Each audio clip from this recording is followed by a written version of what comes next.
Nathalie, éleveur de chiens depuis 4 ans. Il faut avoir la passion du chien pour pouvoir être éleveur de chiens. Si on n'a pas cette passion-là, on ne peut pas. Bonjour Nathalie. Alors ça a commencé tout jeune, c'est-à-dire suivre les parents dans les chenils, s'amuser à présenter des chiens en exposition de beauté, les éduquer alors qu'on a tout juste 3 ans, essayer de faire quelque chose. Et au fur et à mesure du temps, à force d'aider, on s'aperçoit que c'est ce qu'on adore faire. On passe plus de temps avec les chiens que devant la télé ou à jouer à autre chose. Moi, je suis passée par le bac pro professionnel, c'est un bac pro agricole. C'est le bac pro gestion et conduite d'un élevage canin et félin.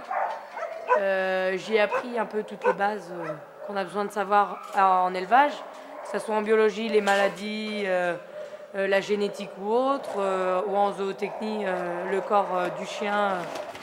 J'ai également appris de la comptabilité pour l'élevage, parce que de toute façon, on ne peut pas créer une entreprise sans avoir de la comptabilité. Avoir la passion du chien, c'est vouloir toujours plus de lui, c'est-à-dire le travailler, l'éduquer, le sociabiliser, mais également être toujours présent pour le moindre petit problème. C'est pas le délaisser parce que le chien ne nous écoute pas.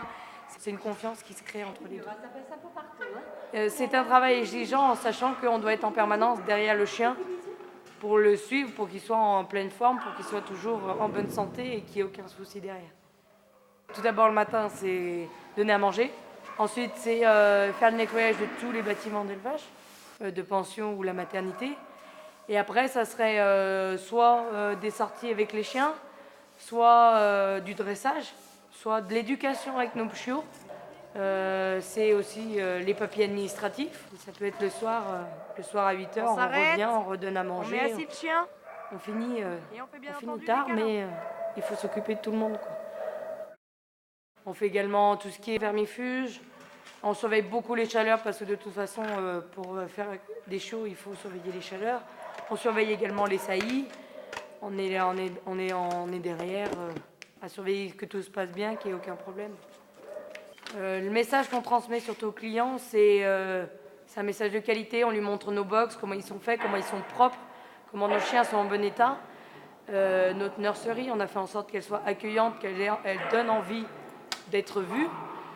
Mais c'est également lui montrer qu'on fait des contrôles sur nos chiens. On montre qu'on fait de la qualité et pas des chiens pour vendre des chiens. Pour l'éleveur, il faut avoir une attitude commerciale, c'est-à-dire arriver à faire en sorte que le client reparte avec toutes les informations qu'il désirait, qu'il ne reparte pas déçu. Tac, tac, tu reviens ici. Pour ce qui est de la réussite dans le métier, il ne suffit pas d'aimer les chiens. Il y a des millions de gens qui aiment les chiens.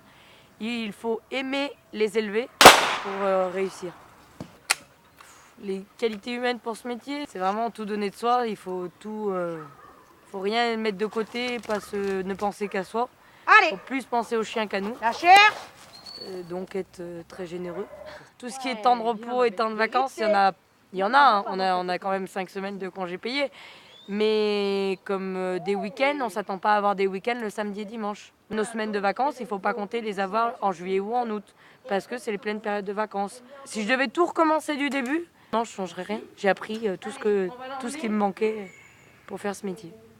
Élever des chiens, c'est beaucoup de temps, mais quand on aime les chiens, on ne compte pas le temps. Moi, je suis heureuse. Là, je suis dans mon élément. C'est mon truc.